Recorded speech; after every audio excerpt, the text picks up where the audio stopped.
Bonsoir donc à toutes et tous. Eh bien écoutez, on se retrouve ce mercredi soir pour faire un nouveau point météo, voilà, avec les modèles de retour, avec mon ordinateur qui est enfin réparé.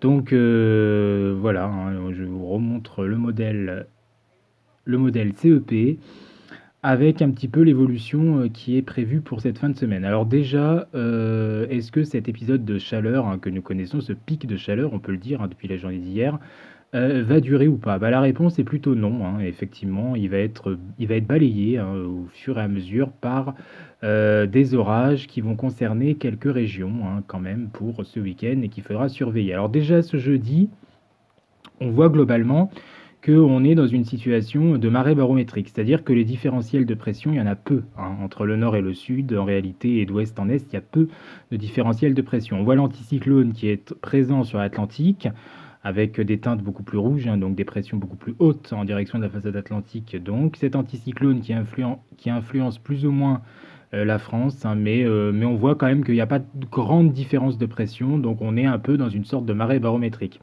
On a une petite goutte froide au large de la péninsule ibérique, plutôt vers le Portugal, et c'est elle qu'on va surveiller petit à petit parce qu'elle va nous influencer au cours de ces prochains jours. Notez qu'on a une grosse dépression aussi sur le nord-ouest des îles britanniques, à 985 hectopascales, quasiment une tempête d'ailleurs de ce côté-là, mais elle ne nous concernera pas, bien évidemment. Elle sera rejetée vraiment beaucoup plus au nord, donc on ne sera pas influencé, ou très peu, peut-être quelques nuages uniquement vers la Bretagne, mais c'est tout.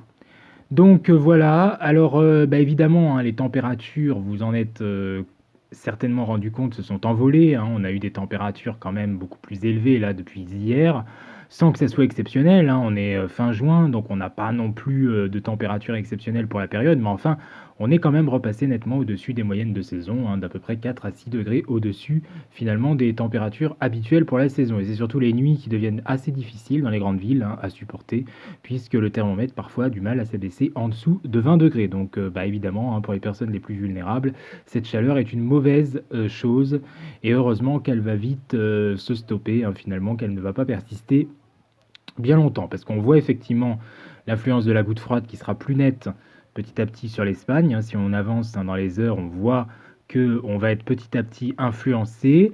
Donc on aura déjà quelques orages pour cette journée de jeudi. Alors des orages plutôt orographiques, comme on les appelle, donc qui peuvent quand même déborder en pleine. D'ailleurs, qui déborderont peut-être plus fréquemment encore en pleine qu'aujourd'hui. Bon, déjà, on en a eu aujourd'hui, localement sur le nord-est, même ce soir, on a encore des orages qui éclatent. Hier, on en avait aussi sur le sud-est, qui n'ont pas débordé que en montagne, qui n'ont pas éclaté que en montagne, mais qui ont fréquemment aussi débordé dans les plaines environnantes.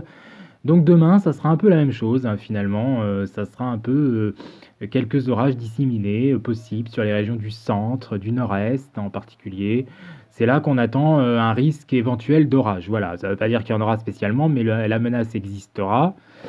Il fera très chaud encore dans le sud-est. Là, les fortes chaleurs vont s'accentuer. On pourrait tutoyer avec les 34 voire 35 degrés localement sur les arrière-pays méditerranéens pour cette journée de jeudi. Donc, ce sera vraiment une très très chaude journée. Pour vous, dans le sud-est, ça sera véritablement la plus chaude de la période, alors que les températures vont commencer tout doucement à baisser par la Bretagne.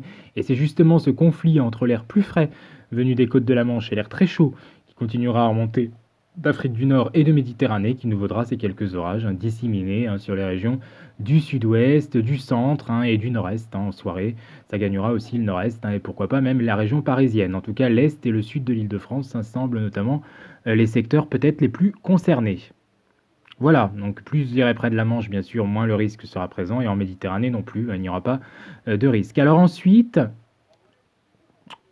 pour la journée globalement donc de vendredi. Alors vendredi, on va avoir alors temporairement une situation qui se stabilise un peu, mais sauf que c'est quand même trompeur la situation, puisque on aura de nouveau cette circulation de gouttes froides qu'on surveille sur la péninsule ibérique qui menacera potentiellement encore le pays avec des orages qui vont commencer à revenir par le sud-ouest. Vous voyez, on voit que ça s'écarte petit à petit. Cette goutte froide, elle prend de la place de l'Espagne jusqu'au sud-ouest de la France. Donc elle est bien sûr à surveiller.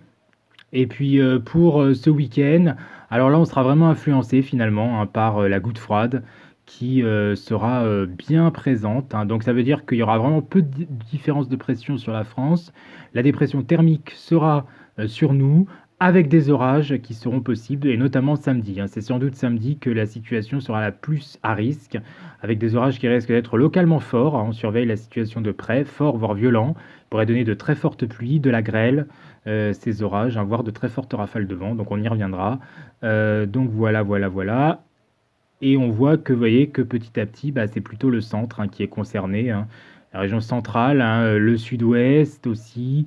Une grande partie de la France, sans doute, quand même, dans un premier temps. Puis ensuite, ça se restreint plutôt aux régions centrales, aux régions du sud-ouest, aux régions de l'est.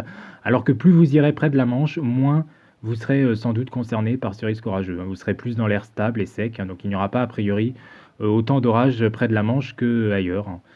En fait, vers la Bretagne, la Normandie, les Hauts-de-France, hein, là par là, le risque orageux me semble très limité.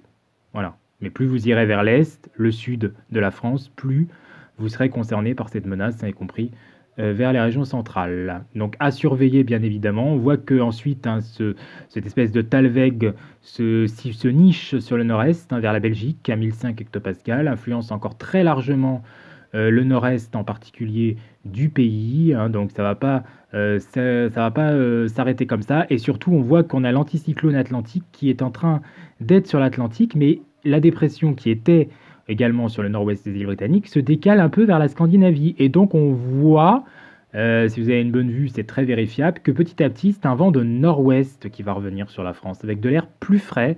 Et ça semble se confirmer pour le début du mois de juillet, hein, avec des températures qui seront finalement à peine de saison, hein, voire localement en dessous même des moyennes de saison. Et ben oui, avec cet anticyclone atlantique, hein, qui aura tendance à essayer de pas trop monter, mais de s'étendre quand même, en tout cas de prendre des forces. Et dans le même temps, les systèmes dépressionnaires quand même sur le nord de l'Europe, hein, qui sont assez présents. Mais entre les deux, finalement, la France est un peu en jonction entre les deux influences, et donc ça nous donne un flux de nord-ouest. Voilà, de nord-ouest qui sera plus frais, hein, qui pourra donner un peu de vent, mais sous forme de Mistral et de tramontagne, près de la Méditerranée. Voilà, donc on n'ira pas plus loin, hein. Notez que ce qu'il faut retenir globalement pour cette fin de semaine et ce week-end, c'est la chaleur. La chaleur qui va quand même baisser d'un ton à partir de ce week-end avec les orages, hein, mais ce sera un conflit entre de l'air plus frais venu du nord-ouest et des températures qui seront encore très chaudes sur le reste du pays, notamment dans l'est et le sud, en particulier le sud-est, hein. Et puis après, c'est vraiment l'air frais qui gagnera la partie à partir de dimanche et surtout en début de semaine prochaine avec des températures qui repasseront en dessous des moyennes de saison ou alors qui seront pile poil, hein, de saison, ça dépendra des régions.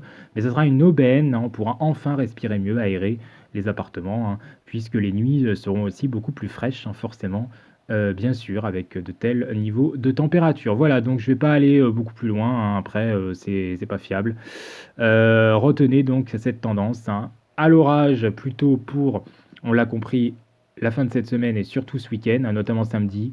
Les orages qui seront à surveiller samedi à peu près partout, hein, le sud-ouest, le centre-ouest, le nord-est, hein, le sud d'une façon générale, beaucoup moins vers le nord-ouest et surtout donc à proximité de la Manche. Et ensuite, hein, bah, ça se calmera assez vite finalement au profit d'un air plus frais, avec peut-être encore quelques averses, mais moins d'orages, hein, peut-être, hein, à l'approche du début de semaine prochaine, une influence plus océanique, hein, de secteur ouest à nord-ouest, un flux de secteur ouest à nord-ouest s'installera. Voilà, vous savez tout. Bonne soirée donc en attendant, et puis on refera éventuellement un point, hein, s'il y aura d'autres précisions dans les prochains jours à apporter. Bonne soirée à toutes et tous, merci.